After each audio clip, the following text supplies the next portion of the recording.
Your goals are probably too small. What a lot of people believe is that if you set a higher goal, it'll be harder to achieve, but that's not really the case. If you set a higher goal, your effort directly increases to match the goal. So a really common goal for a lot of people that just find it convenient is, oh yeah, summer is coming up, so let me lose a little bit of body fat. Let me lose a little bit of fat down here. You can't see. That, right? I'm gonna lose a little bit of belly fat so I look good for the summer when I take off my shirt. Most people don't end up achieving that goal, and even if they do end up achieving the goal, the fat never stays off. It always gets back after summer. Because if you go halfway and your goal is just here, of losing a little bit of body fat, your effort is also just here.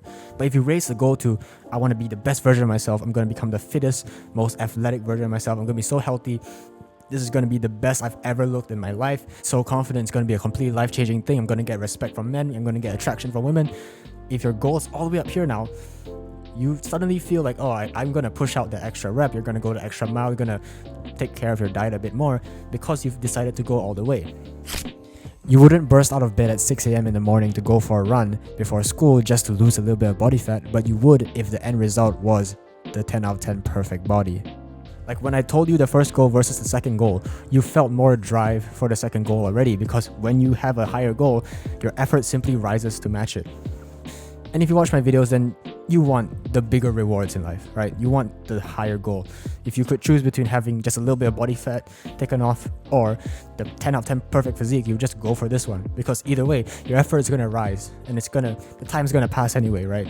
So knowing this, why not 10 times your goals?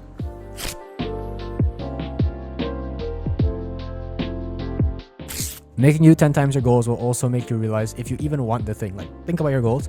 Think about 10 timesing that. Do you still want that thing anymore? Because if you don't, you're probably pursuing the wrong thing, and that's completely fine. Do you still want it? Would you still put in the work for it? For example, a couple of years ago, one of my goals was just to be able to solve the Rubik's Cube. I just wanted to do it for fun. But if I 10 times that goal, and then I said, okay, I want to be the fastest Rubik's Cube solver in the whole country, that would actually make it way harder. It would add more pressure. It would take the fun out of it. It would turn something that I wanted to do for fun into something competitive, which I didn't want.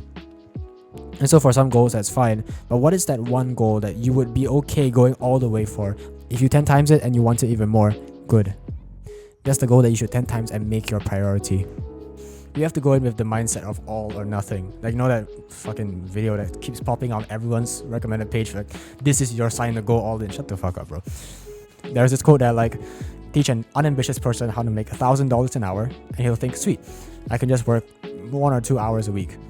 If you teach an ambitious person how to make $1,000 an hour, he'll think, sweet, I can make like $16,000 per day.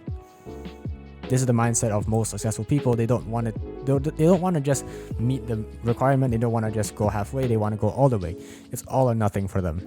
We don't want to live that 50% in, 50% out kind of life. We don't want to put our foot in the door and then the door closes and then it slams our foot and then we get angry and then we're sad and then we gotta get like foot surgery or something. Either open the door all the way or close it shut, because when you close it shut, now you can direct all your attention towards the other door that you actually want to go down.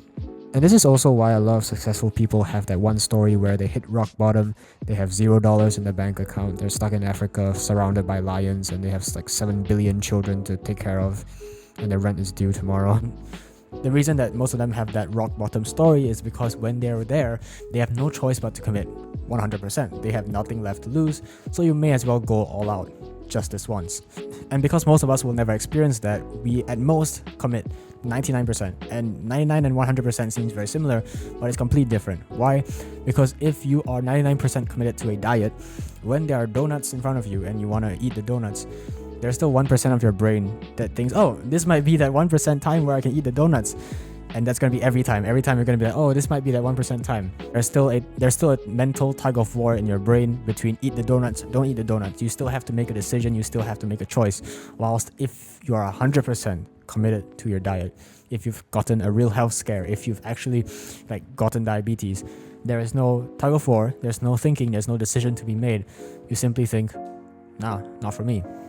And so in that sense, and this is one of my favorite quotes, committing 100% is easier than committing 99%. Because when you commit 100%, your brain's energy is no longer diverted to should I do it or should I not. It's just how do I do it? How can I get as far ahead as possible? And Michael Jordan has this quote, when I made a decision, I never thought about it again. And that's the true definition of what decision should mean. When you make a decision, that is your choice. You go on with it. You've cut off other routes. So make a 100% decision in your life so that you don't have to think about it again. And this is the one thing that I always had going for me. I've been lazy. I've been mildly addicted to like social media and technology for most of my life. But the one thing that I had was I was at least ambitious. I always knew that I wanted to go 100% in. I don't want to be average. I don't want to live a normal life. If I'm going to do something, if I'm going to do YouTube, I don't want to have like 1,000 subscribers, 2,000 subscribers, like one of those, study with me channels. Hi guys, welcome to my study with me channel. I'm a part-time YouTuber, full-time student. No. I want to be a full-time YouTuber, a part-time student. And this is really the big dick mindset that got me started on pretty much everything on self-improvement. No matter how addicted to content consumption I was, or the instant gratification that we all have, I just didn't want to live that normal average life. I think the best way to describe that version of younger me was ambitious but lazy. And if you just get rid of the lazy part, then no one can stop you. Whatever goals you have right now, just 10 times them. Obviously don't be dumb like, oh, I wanted a girlfriend. Do I have to get 10 girlfriends now? No. 10 times your standards for that girl. You want to make $100 a month? Try $1,000. Try $10,000 a month. You want to get straight A's? Why don't you be the best student in your class? Be the best student in the whole school, like valedictorian.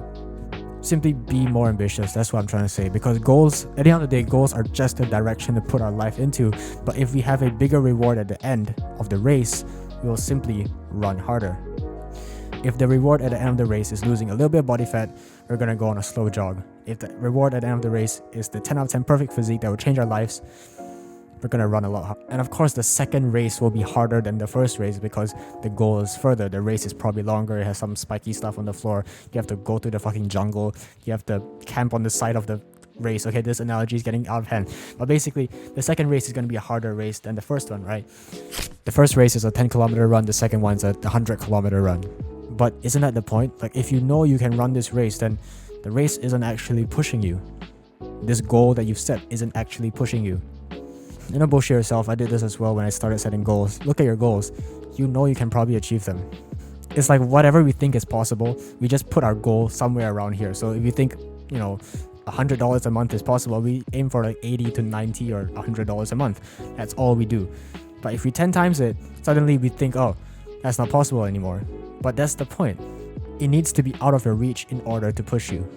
So specifically have the mindset when you set a goal, think of a goal that is so high that you don't believe you can actually achieve it. I'll say that again. You should not be, like whatever goal you have right now, you should not believe that you can actually achieve it. It should scare you. You should look at it and be like, oh, I don't even know if I can make that deadline, but I have to try. I have to start like right now. I have to get to fucking work right now. It has to be out of your reach, and that's why, 10 times sounds so crazy, but it works. Like, I'll give you a simple example. If you can jump till here, like on a standing vertical test, right? You can jump till here. Would you set your goal here or here or here or here? No, right? If you can jump till here, a good goal would be up here somewhere. Nobody would be like, no, I can't set it up here because I can't reach it. That's the point. You're not supposed to be able to reach it. That's what makes it a good goal. It would be dumb to set any goal lower than where you can already achieve because you can already reach it. So what's the point? Never decrease your goals or shrink your goals to match how good you are at the thing. Make your goal big and then increase your competency, increase your skills to match the goal. Bars. The fact that you cannot reach it is what makes it a good goal. Set a goal so big that you can't achieve it, and so this goal will force you to become the person who can. It'll force you to become the version of you that can. We set safe goals. That's what 99% of people do. And even those 99% of people that set those safe goals don't end up achieving their goals because the effort shrinks. We want something that makes our effort rise. So again, you're probably thinking about your goals right now and thinking, 10 times that? I don't know if I can do that. Exactly. That is what we want. You should not be completely confident that you can do it. Like on the outside, you can be really cocky and be like, yeah, I'm going to make $1 million a month. But on the inside, you should be like, oh, fuck. I don't know if I can do that. And that fear and that doubt of not being able to do that will drive you So yeah, after this video, just go look at your goals and think, are these actually pushing me? Are these genuinely pushing me? And don't lie to yourself. You're the only person that knows whether they're pushing you or not, because you know your capabilities, you know what is possible for you. Are they actually pushing you? Are they out of your reach? And if the answer is no, you already know what to do. 10 times your goals. Take action. Hold on, I was gonna take one sip of water, but I have to take 10 now. Hold on.